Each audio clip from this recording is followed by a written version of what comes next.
Hello and welcome back to the Layback Podcast. This is your host, Adam Morrow, joined today by Travis MacGregor of the Salt Lake Bees within the Los Angeles Angels organization. Travis was originally drafted by the Pittsburg Pirates in 2016 out of Eastlake High School. Yes, that makes him a native to the Tampa Bay area, specifically Tarpon Springs. And through the process, it was back in 2019. Travis underwent a little bit of an elbow issue, or I guess it was 2018 first, right? And then Yeah, a little yeah. flare up in 2019. So, yes, Travis is no stranger to the elbow injury game. And that's part of the reason why we wanted to have him on today to discuss what his rehab looked like, how he overcame the tail end of it during COVID, worked his way through the Pirates system, and then has now found a new home within the Angels. So, with that, Travis, thank you very much for joining us today. Looking forward to the conversation. Oh, good. Thank you for having me. Of course. And you're on the road now. Where are you guys currently? We are in Round Rock, Texas. We're playing in the Rangers organization right now. I'm AAA Nice. affiliate. And you said you're on a 2-week roadie, correct? Yeah, we I think we go to OKC next week. Yeah, All right, couple good yeah, ballparks back to yeah. We'll back. have to see. You've All the ballparks are new for me, so it'll be interesting to see all these. been an East Coast guy this whole time. Yeah, Finally get to knock out the Pacific League. it'll be cool. It'll be fun to get to travel around and see all the new parks all year. For sure. And I guess with this shift out to Salt Lake, have you noticed anything different in the way your pitches are moving or kind of how the game is played at all? Yeah, definitely. When you're throwing breaking pitches, I feel like you got to try and spin it a little harder. Or maybe not even spin it harder, but just you got to get on it a little harder just because it wants to try and kind of spin out on you. Um, and with it being dry in a lot of places too, I found that the ball feels a little slicker. So just another added variable there. Right. So keep the spider tack in your back pocket at all times. Yeah. Yeah, I'm licking my fingers multiple times every pitch, it feels like, just trying to get a grip. We got to get you like a bullfrog sponsorship or something. I think I think I'm the last guy to do that. I throw to the we were talking about it earlier, but I throw to the ground ball. So not killing the vert game, that's for sure. Right. Get that thing dying. Yeah, your ground ball rate's off the charts right now. What are you, like, Yeah, 3-1, something crazy like that? that'll work. Yeah, good for you. Just keep getting them to roll too. That's what we need. That's right. So let's take this thing back. We got connected during COVID in 2020, just at a park in St. Pete. I was working out. You were chucking baseballs into a fence, just trying to stay ready for whatever might happen. And I guess we would never be in this position if you didn't say, hey, that guy's doing something with some bands. He must be in the baseball world in some capacity. Yep. Yeah, I saw you doing some bands, and I think you had the weighted ball out. You're probably doing your gym routine and you do out there, and I was like, man, I don't have a partner right now. Like, this guy looks like he's doing something more than the average Joe would be doing out there if they just went out and played catch one day. I was like, I'll stop by and see what he's got going on, and here we are. Couple years later, yeah, still chatting it up. Yo, So shout out to Northeast Mini Park for that one. that's right. That's what it was called. I was trying to think of what it was called the other day. And Northeast is what it was. Yeah, the mini park. Northeast Mini Park. That was the home of a lot of throwing sessions. Oh yeah, yeah, it was. And also, I guess, thanks to Mangrove Golf Course for the sand trap rake that became our That's right. our That's mound right. rake. Yeah, just being resourceful during COVID, you had to figure out one way or another how to Boy, get this stuff done. had to stay ready for That's right. a season that didn't happen, but Yeah. You were ready. I was there. Only blew out, I think, two of my catcher's mitts. So you certainly We had got the you a pop new you one needed. though. You did. It was great. Yeah. And then eventually the 94 you were chucking at me blew that thing out too. Oh well, sorry about But that. hey, here we are. And We're back. let's even rewind a little past that, because one of the things that I think is unique about your career and probably goes a little unexpected from most guys who get picked in the second round is you were a pretty late bloomer, if I'm not mistaken. I remember you telling me you pretty much didn't even have like college interest until you were going into your senior season. So walk us through that a little bit. I'd love to hear kind of what even recruiting looked like at the same time as then starting to get scouted out of nowhere. Yeah, no, it was definitely pretty late for me. Everything happened within a matter of months, maybe.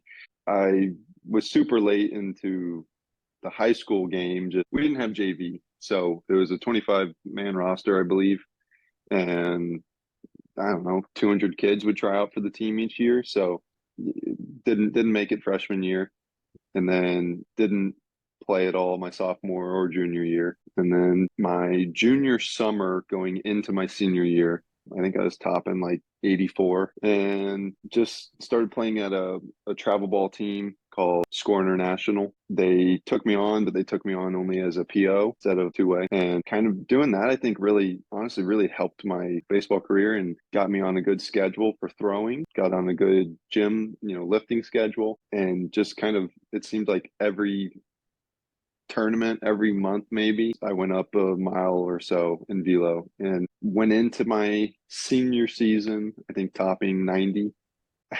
Actually I think the pro teams found me before the college teams did. I remember we went to some tournament at the Yankees facility or whatever and pitched there and some guy said something about oh like we'll have to keep tabs on you, and that was the first guy, and sure enough, they showed up to the Yankees sent their like a video guy. I don't even think he was a scout.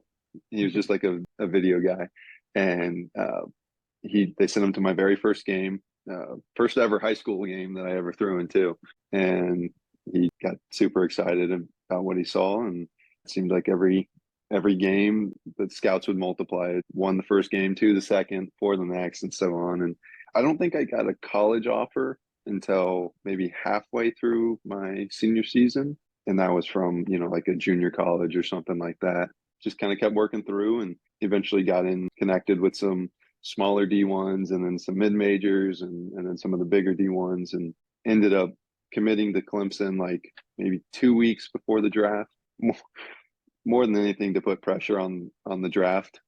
I was, would have been thrilled to go to Clemson. That would have been an awesome time. But just kind of at that point, it was like, okay, you've got a chance of getting drafted decently high here, and so that was kind of the next step to go and commit somewhere.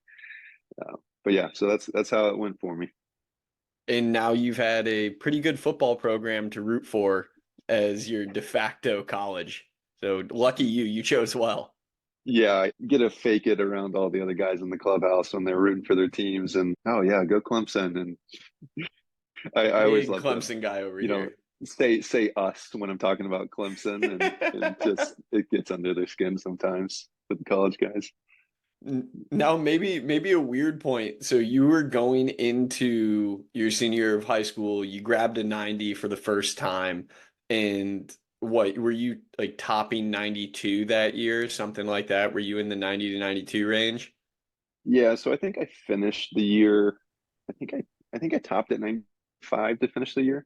Oh, okay. So yeah, no, it continued to grow. Yeah. The velo kept coming throughout the whole season as well. I think I finished topping at 95, and I was probably sitting 90, 91 though, Okay. something around there. Yeah, the reason I brought it up was just probably how crazy everything has gotten, or when you see new high school kids show up to the complex now, and all Ridiculous. these 17, 18, 19-year olds are sitting 94 to 96, and they grabbed an Yeah, 8 here and there. It's crazy just how much the game has even changed since 2016, when 92 was absolutely blowing cheese. yeah. No, it's definitely changed. I mean, just even amongst our own guys here that are in the upper levels, 95 isn't really impressing anybody anymore. It's, oh, can he hit triple digits? That's what's impressive now. So the game's definitely changed as of late. Yeah, and of course, there's now 2 to 3 hundo guys in the bullpen of every single Every big pen. league team. Yeah, yeah, Yeah, and then of course there's just as many in high A, which is even crazier. that one's scary because the control is not always there for those guys. Man, I'd hate to be a hitter in low A, high A. Oh goodness, Scary spot to be for sure. that's tough. So now let's jump ahead. You start with the Pirates, and how were the first couple seasons there before the elbow injury? Were you dealing with any pain there, or was it just kind of smooth sailing through the first couple years in pro ball? My first year was good. You know, you played in the GCL for I don't know, I think I threw like maybe 30 innings or something. Nothing crazy. After my high school season ended, so all fine there. Also, a little side note for me though, I forget how many innings I threw in high school. It was probably something around 50, maybe. I'd never thrown that many innings in an entire season. So Right. 50 was already, a new mark for me. And then I added another 30. So I basically threw about 80 innings probably that year. I probably actually threw more than that because there were a couple showcases and stuff like that I ended up doing or whatever. But Yeah, I guess if I can, sorry to interrupt you you, good, but you you good. you got me thinking now. I didn't even think about that. That was your first year as a PO, first and foremost, right? That senior Hmm. year of high school. And then you had never really played high school baseball at all. Yeah, you were playing some Yeah. tournaments here and there during the summer, but Yeah. so what? You're getting 25 innings a year, something like that, 30 innings a Yeah, year, max. maybe. Yeah, and, and it's so and we weird to kept it think light about. too, man. I did baseball when it was baseball season, and I would go play other sports when I played football, and I didn't play baseball year round. I just didn't. Yeah. So yeah, 80 innings was probably a lot for me, honestly, in my first year. Did that and was fine. Then I went into my second season in 2017, and I don't remember how many innings I threw, probably something around 40, 50. Maybe it was more than that. I'm not sure. Something I'll around get you there. in just a minute. Yeah, yeah. 2017, you had 41 and a Well, third. there it is. 41 innings. That year did not go so well for the kid. Um, No, it didn't. and and I do remember though, I had some shoulder discomfort towards the end of that year. Maybe that should have been a red flag for me, but it was nothing major. Was able to throw through it. It was kind of the deal where I'd feel it, and then a couple days later it'd go away, and hey, we're good to go. Send them back out there. And anyways, then I went into 2018 in my third season and was feeling fine the whole time. Got into one game later in this. Oh, actually, I take that back. I pitched about a quarter of the season, and then I had something with my shoulder, and I had to go down to the GCL. I actually was supposed to, I was supposed to rehab with we had the advanced rookie teams at that time, the Black Bears in West Virginia. I was supposed to go rehab with them, and I actually missed my flight that morning, and so they sent me to the GCL to go rehab there. Not really as a punishment, but it was more of I missed the team going to wherever they were on the road.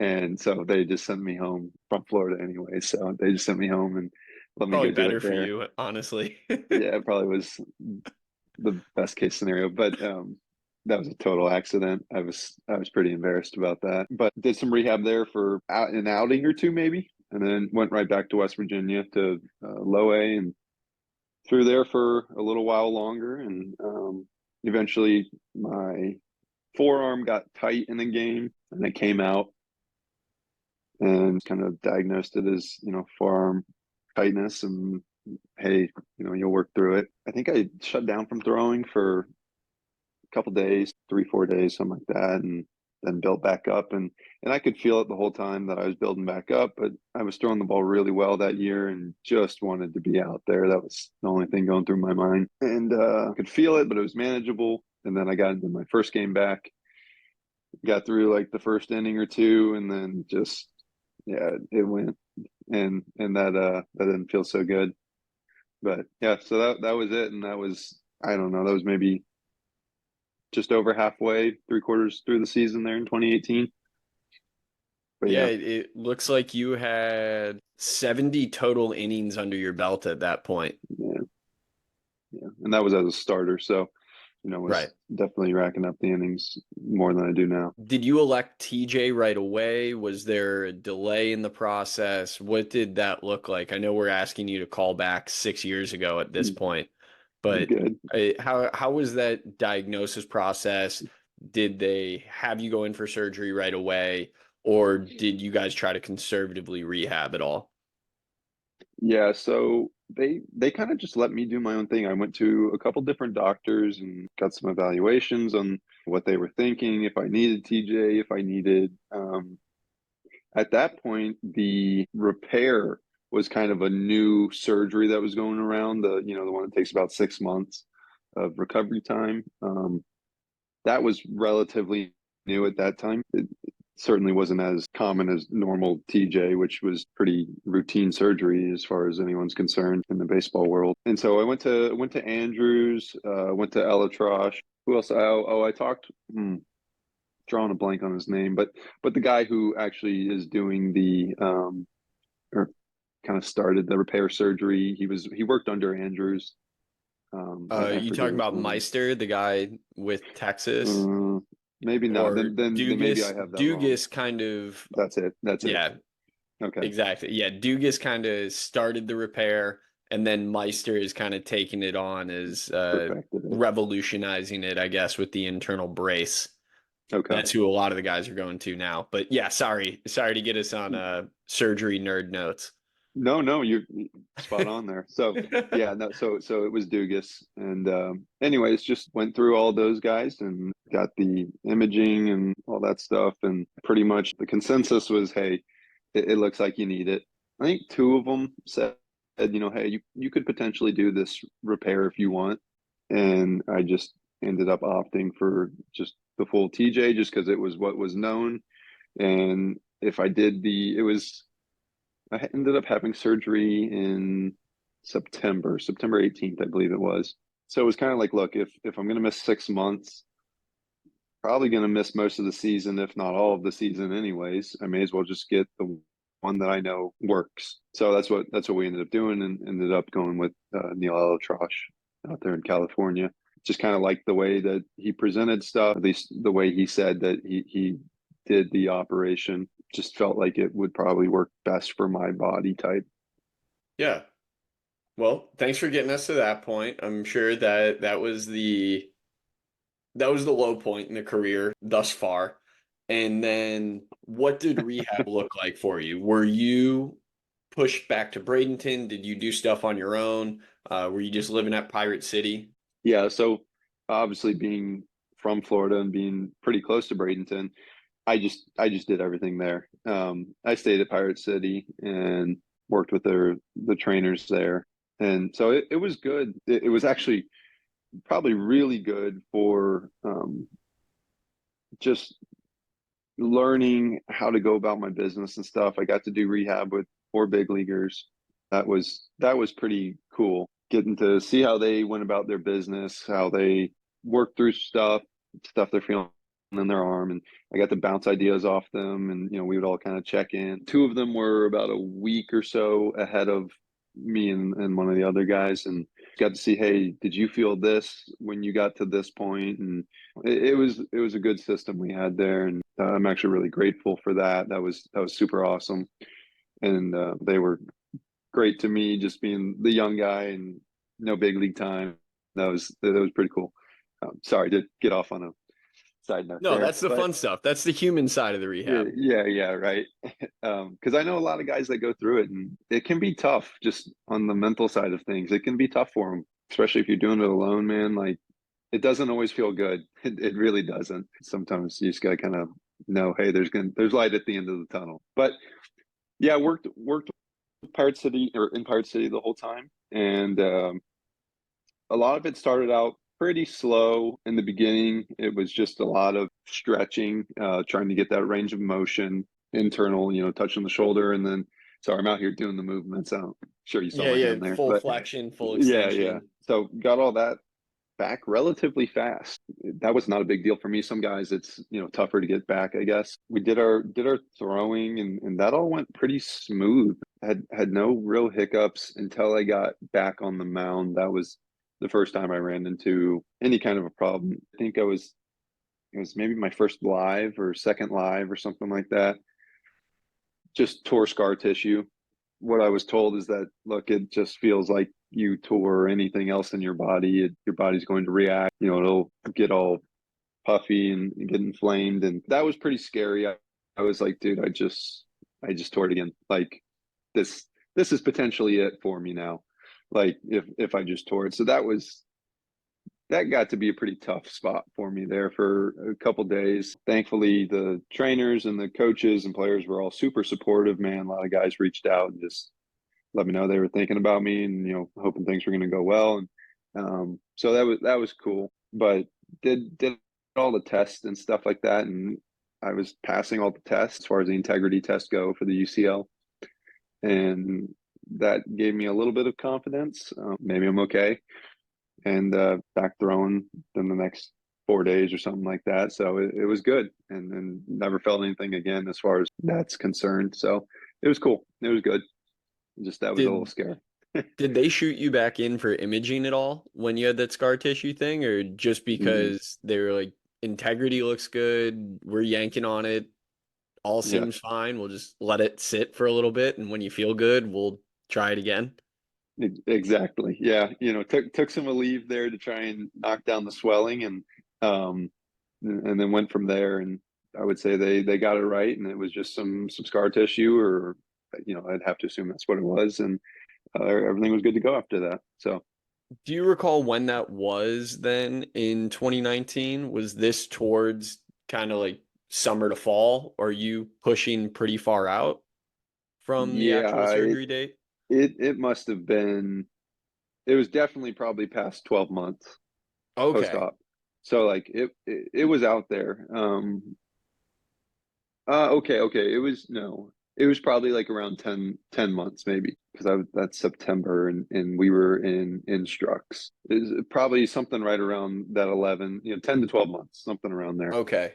So Um, was this at a point where ooh, they were even thinking like, oh, if this goes well, we're gonna try to get him in some instruct games?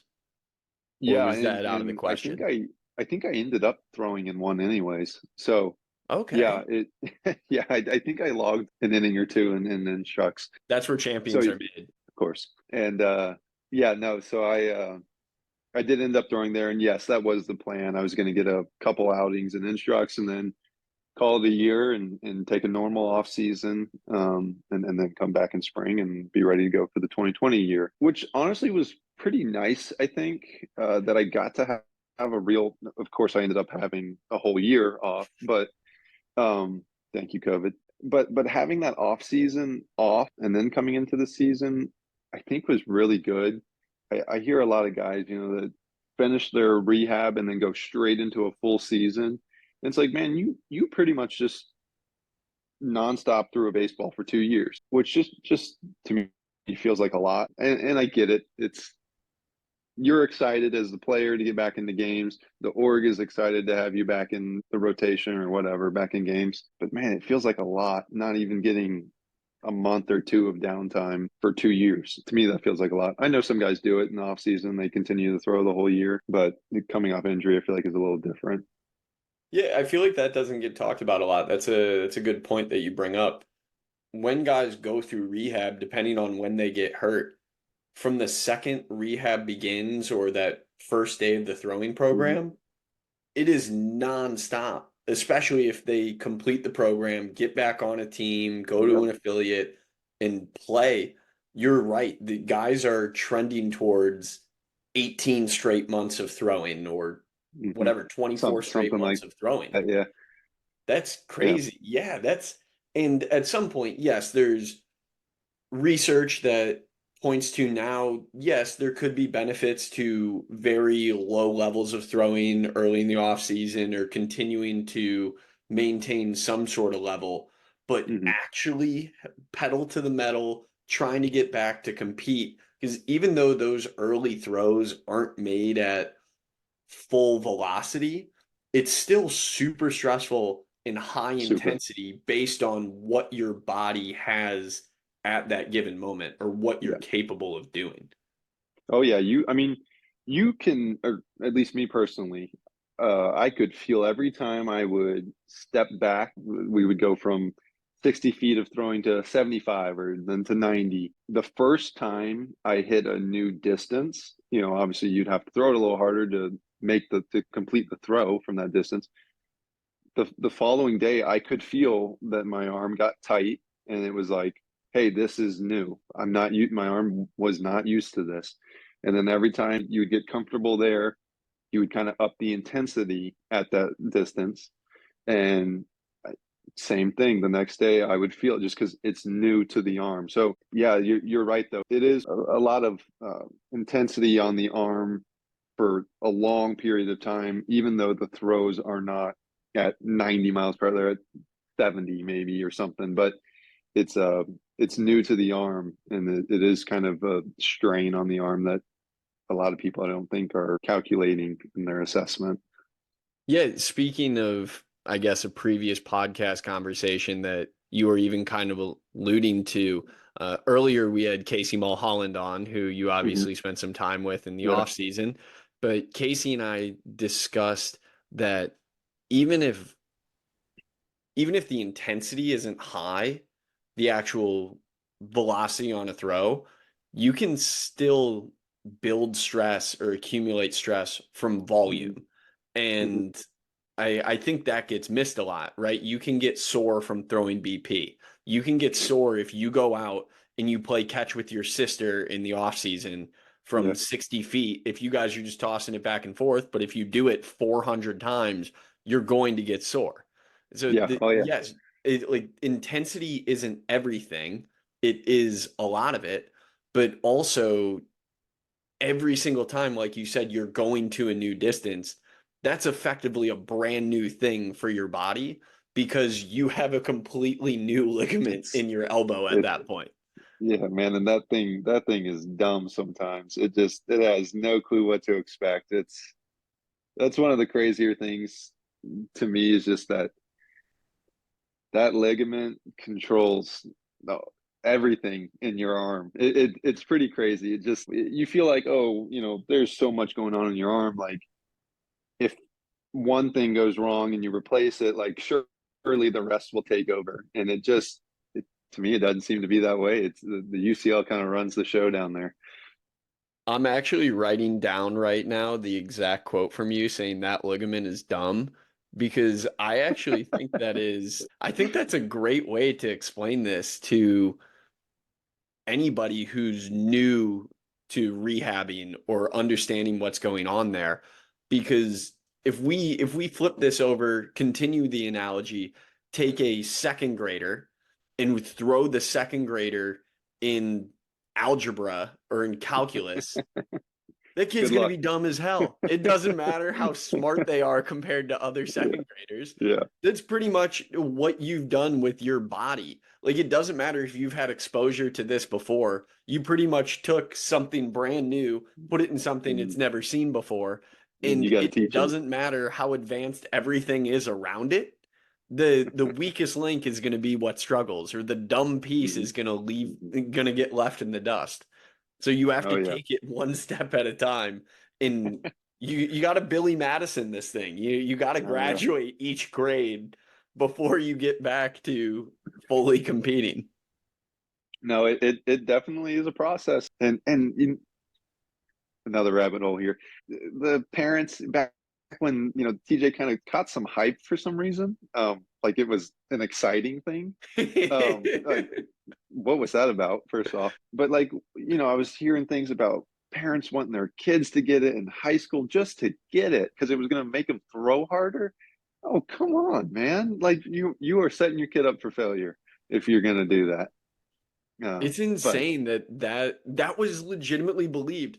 I even was just listening to a podcast. Granted, this is like a general sports podcast and it's kind of satirical, but these guys legitimately asked Jeff Passan, the baseball reporter, if people should just get TJ ahead of time because they'll just not have to get it in the nope, future. that's not And how it Jeff, works. of course, Jeff Passan's like, all right, this is a comedic podcast. Let me take a breath here and try to spread some education, but also make sure I can go along with the joke. Insane to me. Like the people that do come back throwing harder, it's because they worked their butts off for the first time ever in their life.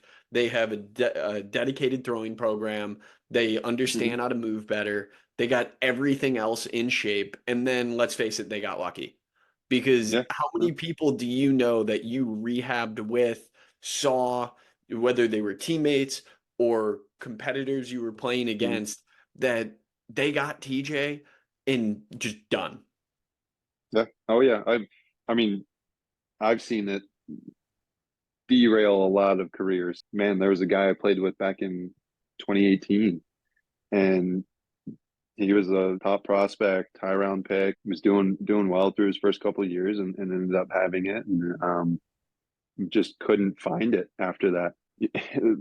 There is definitely an aspect of probably luck in there of, as far as gaining velo is concerned. I feel like everyone's got a pretty fair chance of getting back to what they once threw, or within, that same realm, within a mile or two or something, which is never fun when you feel like, man, I used to throw it harder and now I can't throw it that hard.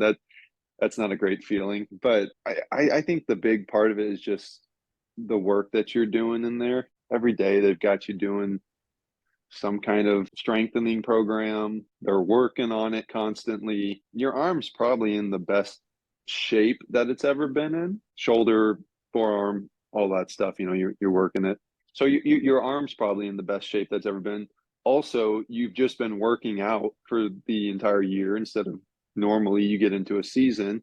You kind of scale back your workouts a little bit because you're trying to stay ready for the next outing or whatever the case may be. You're just full blown working out for a full year. So you also have that under your belt. Maybe you're a little stronger in the legs or core or whatever. Maybe you weigh a little more, and more mass, more gas, right? That's what they say. No, so I would say, like, a lot of the work, I would say, is really what goes into that. So, like, for those parents out there, dude, have your kid follow the rehab program that these guys are on, but maybe just X out the surgery part. Don't do that. But no, that's I think what really goes into it when guys come back throwing harder.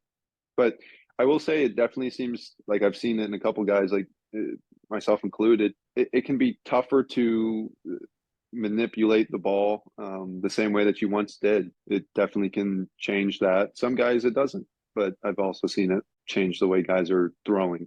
Definitely, whether it is from guys have to find a new way to move, so they Hmm. produce force differently, it means they're coming through the ball a different way, or it was simply the ulnar nerve had to be moved during surgery. And that's not stuff that gets talked about a lot. And I would be the first to admit that I don't know a lot about the ulnar nerve or nerve function in general, but I know the nerves innervate muscles and ultimately control how we're moving. So if Hmm. that gets altered in any capacity, it can change the way that you apply force to a baseball through your fingers, or it can change the way Absolutely. you feel something. And all of that is ultimately going to impact the way the ball travels towards home plate. Oh yeah. Yep. Yeah. I mean, just I mean, we've talked about it, but just with my changeup, that used to be a go-to off-speed pitch for me, and was a really good changeup. And it's been super tough, and so much that I've abandoned it and I've gone to the splitter now. That's a reality of the Tommy John world. Is it definitely can change the way you have to pitch. On the bright side, it's helped my cut game. I used to be big pronation, and everything was sinking. Obviously, my fastball still does some of that, but now I can throw the sweeper and the cutter better than I could before. I definitely didn't have a very good breaking ball back in the day, but now I'd say it's a decent pitch for me now. Maybe that's a win, right? Yeah, I guess you got to roll with the punches and understand how surgery changes you. Because you Yeah. are right. I mean, I remember through 2020, again in 2021, when we're throwing Hmm. together, and every single time we go out there, it's trying to find the change up Hmm. because Hmm. that was your livelihood. It was Yep. throw fastballs hard, throw a changeup that falls off the table to both righties and lefties. It's Yep. not like it was a one-sided pitch. You didn't have a No. split pitch there, and then you had to scrap it. That's Yeah. crazy. And I know from my perspective, it was almost like that changeup was tied to your identity for so long that it was, I need to throw this to get outs. And you just Absolutely. couldn't. So that your walk rate skyrocketed because Hmm. you kept trying to throw it because, I mean, why not? If I got to find it at some point, and the only way I'm going to find it is if I throw it. So then you were Throw just it in digging games. yourself deeper and deeper holes. Yeah. No, you're spot on with that. Definitely was an identity pitch for me. It was something that the Pirates always talked about a bunch. They loved it, and in all of their pitchers, it was a pitch they looked for, and I had it. So it was like, hey, here we go. Like this is my ticket. Definitely losing that was tough, and everyone, myself included, everyone always recall the days of glory when I was throwing it, coming back from TJ, and like, oh man, like just got to get back to that, do this, do that to get back to that, and just really couldn't. Honestly, is the reality of it. So the splitter's been good though. Still kind of working through some of the kinks with that. It's a pitch I certainly have more command of than I did my changeup. So that's nice. But now we're sweeping stuff all the time. We're getting We're some sweet. cutters. What's Yeah. up with all this arm side stuff you're throwing these days? Or That's just glove kind of side, I been the should say. way All it's this gone. glove Yeah. side stuff you're throwing these days. Yeah. That's just kind of the way it went. The sweeper obviously kind of took the league by storm the last couple of years. So I hopped on the train, tried it, and worked all right for me. And so, I've stuck with that one. And then added the cutter in, just kind of that one actually came from after my first season back from Tommy John. Fastball was just kind of getting sprayed around, didn't really have a feel for it. At certain points during that season, I was just kind of up there on the mound praying that it would find the zone. That was that was a tough season on that first one back. This is the Um, 2021 season, correct? 2021, yeah, that was after not playing for basically 2.5 years. I got promoted from low A to double A and just was outmatched. And the zone was a invisible zone for me. It seemed like just the fastball was one time it would go left and then it would go right and then go up and then go. That was tough, man. I had a lot of long nights after those games, but it was out of that I then developed the cutter because it was like, all right, I need something where when the fastball starts running away on me, I need something with a little bit of velocity still that I feel comfortable getting in, and kind of that rotation inward, glove side with my hand was comfortable. And so that's kind of where that one came from, just as something I can land when it started going south for me. I do want to hit on something else in the 2021 season, and this is probably on the theme of the human side of rehab. I remember when we would talk about the 2021 Mm-hmm. season, ultimately what you could always hang your hat on is you got through the 2021 season with no Mm-hmm. time off. Yeah. You hit the bump every single time your name was called. There was no shelf life for you. You just got back out there and you got through it. So you Yep. got through your first season back completely healthy. And I think that's one of those small victories that you were able to run away from that season from Mm-hmm. and then build on that. Yep. For you, I remember you calling me. It was just like, dude, what are we going to do? What are we going to work on? You're like, no, I made it. I got through it. I know that's a massive speed bump for most people, but I got through it. So now it's time to get better. Yeah. I proved to myself, I proved to the org, I proved to my body that I can compete and handle a full season. Now it's time to actually be good at this. Yeah. No, that's spot on. I mean, half of this game is just confidence, man. What there's a saying out there that's like it's like 90% of it's confidence, 10% of it's skill or something like that. I forget who said that, and I probably butchered that. Well, the But Yogi Bear is what is it? is Like that what it is? ninety Mental percent of this or game is something? mental, the other half Yeah. is physical. Yeah. Okay. So that's what it was. That's um, Confidence will throw in there too. Same thing. we're going with confidence, but mental, same deal. It's all up there, right? But just having that confidence to look, I'm good, man. I'm put it in the past. It's done. I don't have to, every outing it seemed like I'd go out there and at least for the first half of the season, every throw it was like Okay, is my arm still okay? Okay, yeah, it's cool. All right, we'll go into the next pitch. Throw the pitch. How'd that feel? Okay, it's good. And I'm trying to compete at the same time and put up stats, and so that I think was uh, a tough spot for me. There was just kind of the mental hurdle of like, all right, you got to let it go and just commit to throwing the baseball, which is kind of what I did in my the 2022 season. I kind of, it's kind of a dark thought maybe, but I was like, if it goes, it goes. You can only coddle it for so long, and then it's like, I got to play baseball. My career is over if I play like that again. So I can't do that, simply put. So I just kind of went out there and just committed to trying to get out there and throw the ball hard again and focus on, playing the game, and hopefully my arm can hang in there. And obviously it did. But and I've been good for the last, whatever, it's been 4 years now. I haven't spent any time on the shelf, and going to continue to take care of things day by day. I knocked on some wood for you. I'm at a wood desk right now, so at Appreciate least it. I got that taken care of. But you're right. If you go looking for pain or discomfort, you're going to find it. Gonna You will find it. always have that with you. It, it's incredibly tough to do, but you got to cut ties somehow. You Mhm. just got to cut ties.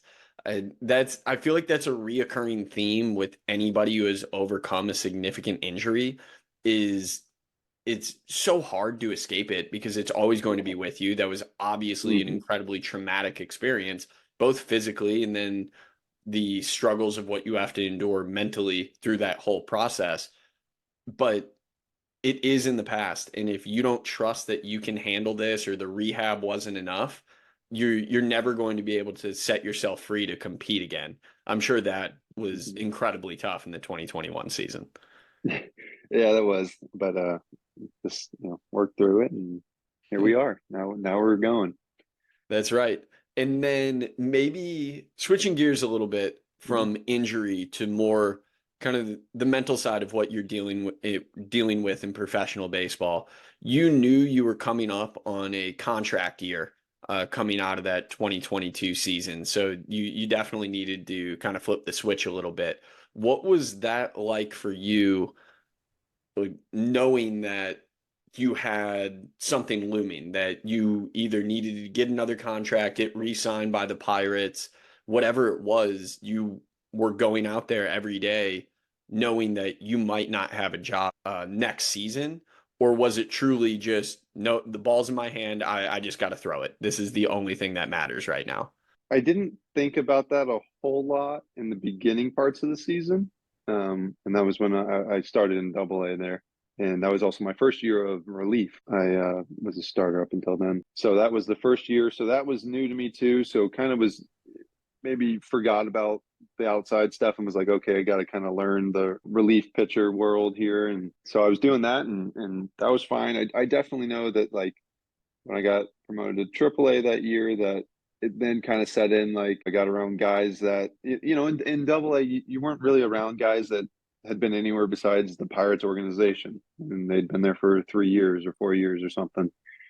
You get to AAA, you've been with guys that have been with the big league team, have been with other teams, free agent signs. All, it's a mosh pit of people up there. Got to talk to some of those guys, and I was like, oh yeah, like this is getting ready to happen for me in my own career. And I remember them talking about job security is the greatest thing ever, yada yada. And I remember thinking, I was like, man, like, what are they talking about? Like, I can't wait to go see what I can get for myself, see what the market looks like, and I'll have all these teams coming for me and all this. And um, didn't really pitch well in AAA when I got up there. I actually just straight up didn't pitch well. And I remember going to that off season, and that was a cold off season, man. That was not what we were looking for. Ended up having a couple teams, reach out, and eventually signed back with the Pirates, and really took advantage of that next season. But yeah, that was interesting. It definitely crossed my mind a lot in the latter parts of the year. So then did that change your mindset in 2023 at all when you were on a 1 year with the Pirates? Yeah, absolutely. So they sent me back to Double A to start the year there, and was not necessarily thrilled about that, but probably rightfully so. That's where I was sent. Really, the only thing going through my mind that year was I got to put up numbers. Forget about anything else that's being told to you. You have to go out there and perform, because nobody cares if you can do this or that if you got a 6 ERA out there, and no one cares. That was the only thing going through my mind, and my back was against the wall, kind of pinned in the corner type of deal, where it's like, this could be it right here. If you don't play well, this is probably it. So definitely turned into kind of a fight or flight type of deal there, and worked out for me, and got to have a good deal here with the Angels. So that was nice. What was different when you ended up in AAA last year versus your first experience in AAA? It was totally different. Last year, excuse me, in 2022, it felt like I would go up there and I'd throw 5 pitches, and I'd turn around and I've given up 3 runs, and I've got a guy on second and third. And it was like, how did we get here?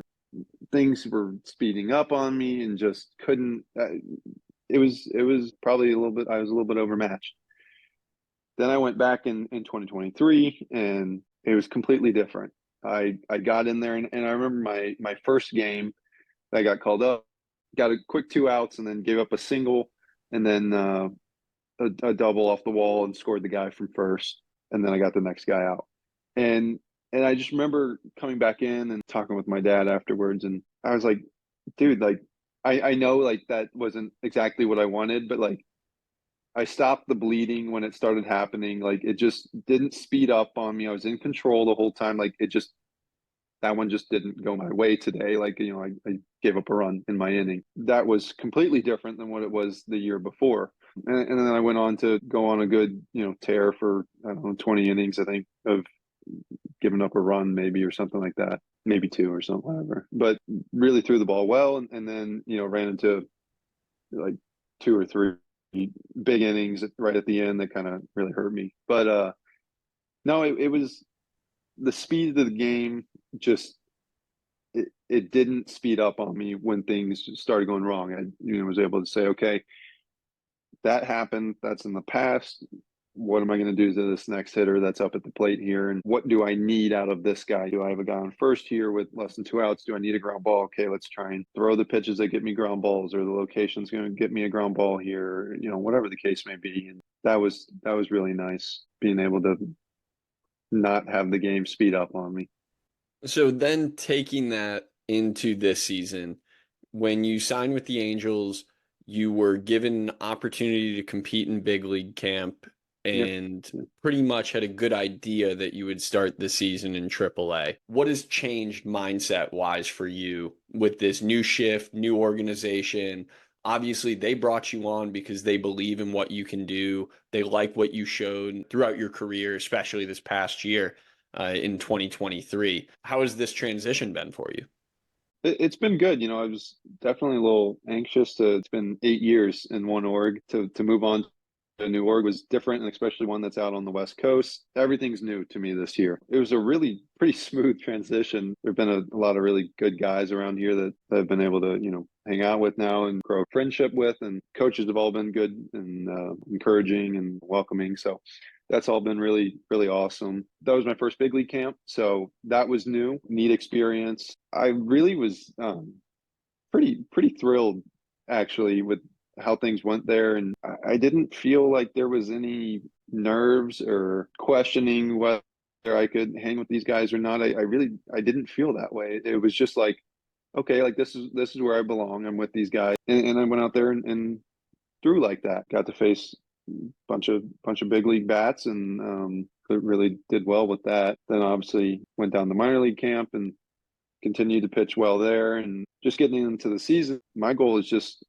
one outing at a time.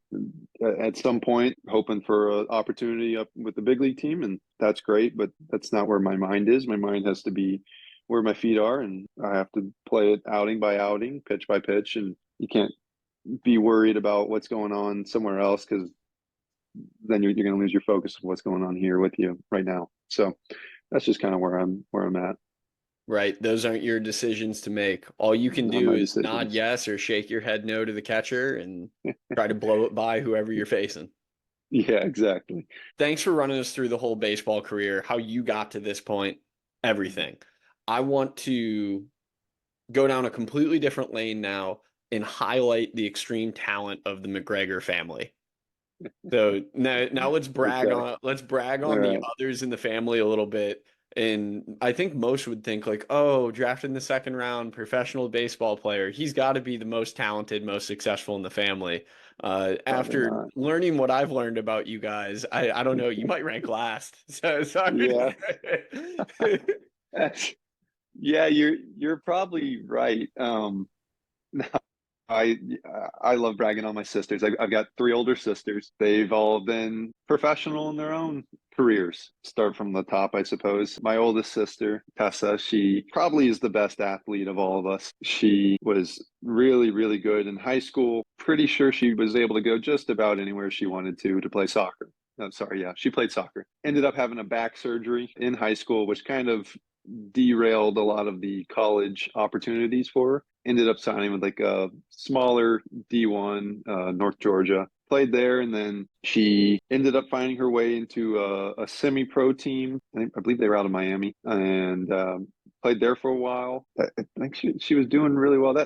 This part gets a little cloudy for me. I don't quite remember exactly what all happened there. I think she had another back problem, injured it again or something, and eventually just had to give up soccer just because the back's a scary one. That could ruin your life really. It just probably wasn't worth it. So she had to give up soccer, but her career probably was only beginning at that point. She then went in to do a lot of the modeling, and she was in that industry, doing the home shopping network stuff and all that.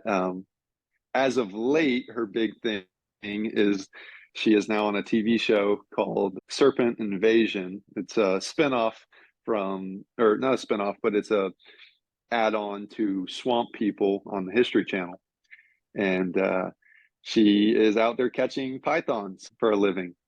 And she's out there with Troy Landry and all those guys. If you've seen the show, you know who that is. Yeah, man. So she's out there doing that, and she's been doing that for a couple of years now. And so that's been cool for her. It's been a neat experience for us all. She's gotten to take my parents out on some trips and watch some of the behind the scenes stuff. So that's been cool.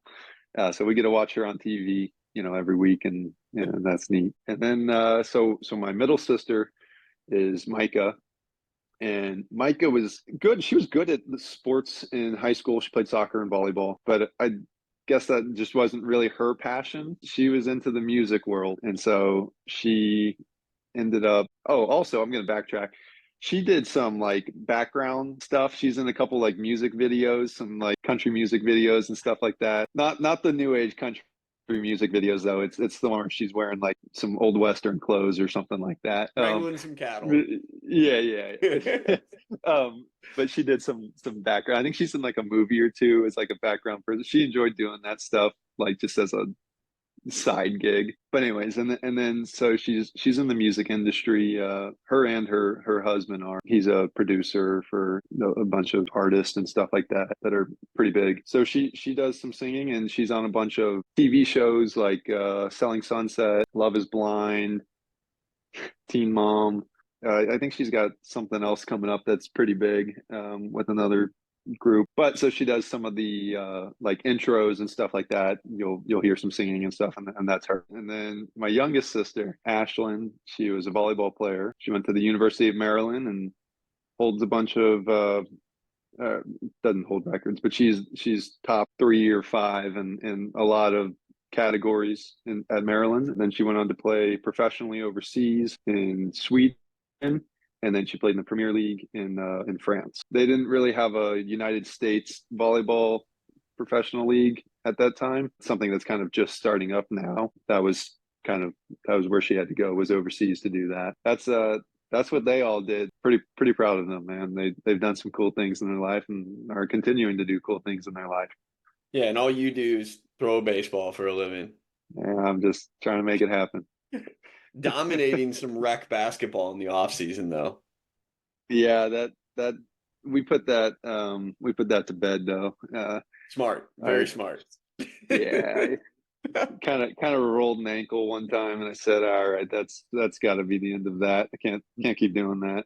Yeah, the courts at Gulfport and all those different St. Pete rec centers didn't need you anymore. Yeah, no, they're gonna live without me. So Where we'll ultimately finish here is one of the things I like asking the pro guys that come on is to highlight either the coolest stadium, coolest city, just some experience they had somewhere that really stands out. And it doesn't even have to be since you've been in affiliated ball. If it was like some high school game that you played that just had the best environment you've ever pitched in, like what's the coolest environment you've ever gotten to throw in? Well, I'll tell you what, some of the indie crowds were pretty good. We had some pretty good crowds there. The 4th of July night that I don't remember. There was like, I don't know, 15,000 people maybe there. So like that was pretty cool. Oh, okay. Well, I got to go do this Speedway series over with the Angels. They brought me to back up against the Dodgers. Dodger Stadium was pretty cool. They got that thing bumping in there. Also going over and playing at the home field for the Angels there. Man, like that was sweet too. So that was all pretty cool. One that would be the best. Man, I don't know. A sneaky, well, I'll give you a sneaky good one. Des Moines, Iowa. The Iowa Cubs, they got the spot. Yeah. It they actually have a pretty cool little, they got some little bars and stuff down there, and on Saturday they'd shut down the road and they'd have a little market. It was kind of cool. It was different. The place was nice. I don't know. It was fun. We had a good time there. You wouldn't expect it though. But I wouldn't say it tops any list, but it was a sneaky good one. No, that's the stuff we live for. Man, It's the sleeper picks. It's the value. it's a You sleeper need the pick. value. Yeah. It's not about the top tier, it's about the value. Man, I'm trying to come up with a good one for you, and I just don't quite have it. I've got some good minor league stories though. Just we had a couple trees catch on fire outside of our hotel room back in Low A. Oh man, what we had a raccoon in the shower one time. We used to have a cattle trough as our urinal in one of the clubhouses. There's a lot of good, you would sleep under the chairs on the bus ride when it was a long, you'd lay down the aisle. Just fun stuff like that. Stacking 4 or 5 guys in a 2-bedroom apartment because we had to pay for our own apartments, stuff like that. Which, by the way, that's awesome that we don't have to do that anymore. That's a big win for minor league baseball. Shout out Players Association. Shout out, yeah. Oh man, I'm sorry. I really didn't hit your question here though. Nah, you gave us value, but you threw the ultimate trump card that everybody who plays minor league baseball has. Like, I might not have an answer to that, but do you want to hear about the time a possum flew down through our dugout and attacked our bat boy? Like Oh that's man, that's the we've got some ultimate. good Just stuff. yep. I played minor league baseball, so I have the time where our bathroom blew up or We whatever.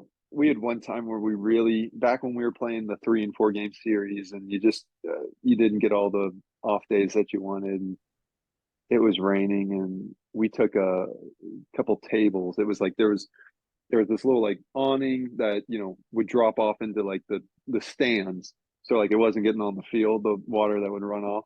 And so we took a couple tables and ramped them onto the field so that the water would rush off into the field, so we could really try and lock in that off day, or canceled game. Which affiliate Uh, was that when y'all did that? that was the Power. That was West Virginia Power in Low A. That was a good one. Oh man, I'm trying. We've had a couple times with sprinklers would come on during the games and stuff like that. We had it flood one day, and just came all the way into the locker room almost. That was in Double A. Well, it comes with the territory. Oh Nonetheless, I man, appreciate the stories. At some point, I want to have one of these podcasts where I just have like 8 minor leaguers come on and just have like a one-up contest for minor league who's stories. got who's got the best story? Man, it's all about the guys you're around though. There you get some characters, and honestly, they make the stories. And uh, some of them you can't always tell, but they're just, man, it's the guys you're around that really make them fun. Without a doubt. I mean, that's the community, the camaraderie in a clubhouse. There's Yeah. nothing like it. And not to bring us back, well, I guess to bring us back to the elbow injuries, Mhm. that's that's one of the things that we talk about a lot is just having those people around you Mhm. and how much easier it all becomes when you have an army that it feels like is fighting for you to get back on the field. And I know that's what it sounds like you had when you were rehabbing. You were the young gun with all these big league dudes around you rehabbing. You're like, if they can do it, I can do it. I'm sure. Oh, absolutely. And they were always really good to me and, encouraging. And it was neat to be around that. And, also friends and family that aren't in the baseball world. That was also really big, just leaning on them, especially my parents, just leaning on them when I needed to talk or let off some steam. They've been awesome with all that. So shout out to Definitely, man. them. Well, I really appreciate it. Thanks for taking the time, especially while you're on the road trip. Hopefully, this ate into some of that hotel time when you don't know what to do but stare at a wall or watch Price is Right or whatever's Yeah, on right. TV Yeah. right now. Yeah. No, I'm probably gonna go grab some lunch here and probably head over to the field in just a little bit. Get it going. Heck yeah. Well, best of luck on the rest of the road trip. Looking forward to checking in with you. And thank you to all the listeners out there. We appreciate you laying back with us. Awesome. Appreciate it, Adam. Have a good one.